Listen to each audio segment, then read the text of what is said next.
Forward students, आपके पास question number 6 है, how many hours would electroplating have to be continued at the rate of 5 amperes if 75 grams of copper is to be deposited from copper sulphate solution.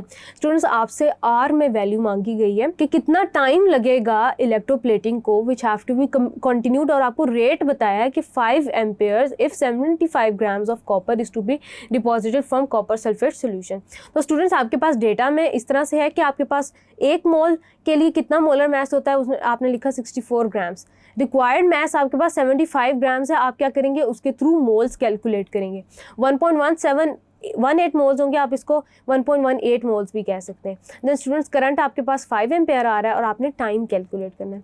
So students, सबसे पहले आप क्या करेंगे कि हम ये अंदाज़ा लगाएंगे, हमने क्या करना है कि जो चार्ज की वैल्यू है उसको हमने कन्वर्ट करना है फैराडे से कूलम के अंदर।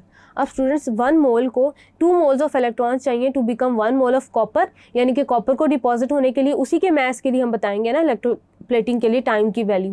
देन स्टूडेंट्स, आपके पास 1 फैराडे किसके इक्वल होता है, 96500 कूलम्स के।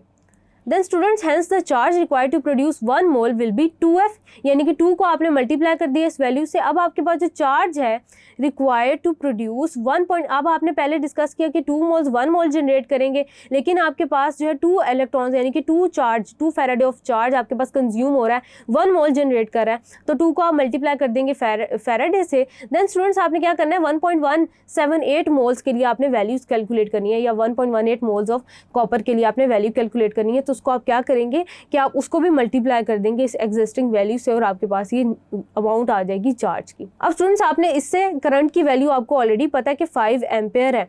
आपके पास current I is equals to किसके होता है, Q डिवाइडेड बाई T।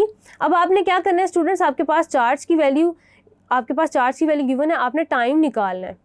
आप क्या कर रहे होंगे, टाइम की वैल्यू बाहर निकालेंगे आप, 226,157.4 आपने टाइम की वैल्यू नीचे निकाली। आपके पास जो करंट है वो 5 एम्पेयर्स की फॉर्म में है, यानी कि आपने इसको 5 से डिवाइड करना है।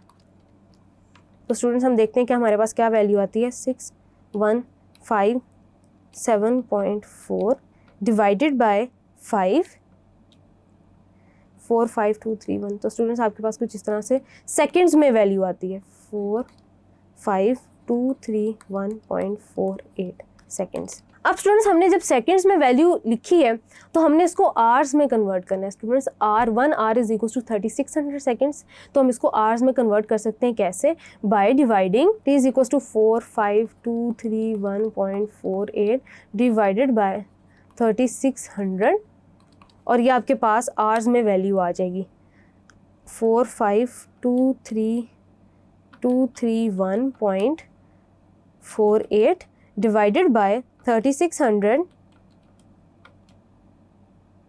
तो स्टूडेंट्स, ये आपके पास आ जाएगा आंसर इसका आवर्स के अंदर 12.56 आवर्स, यानी कि आपको 12.56 आवर्स चाहिए continued at the rate of 5 amperes if 75 grams of copper is to be deposited from the copper sulphate solution. तो ये हो गया स्टूडेंट्स, हमारा आंसर आ गया।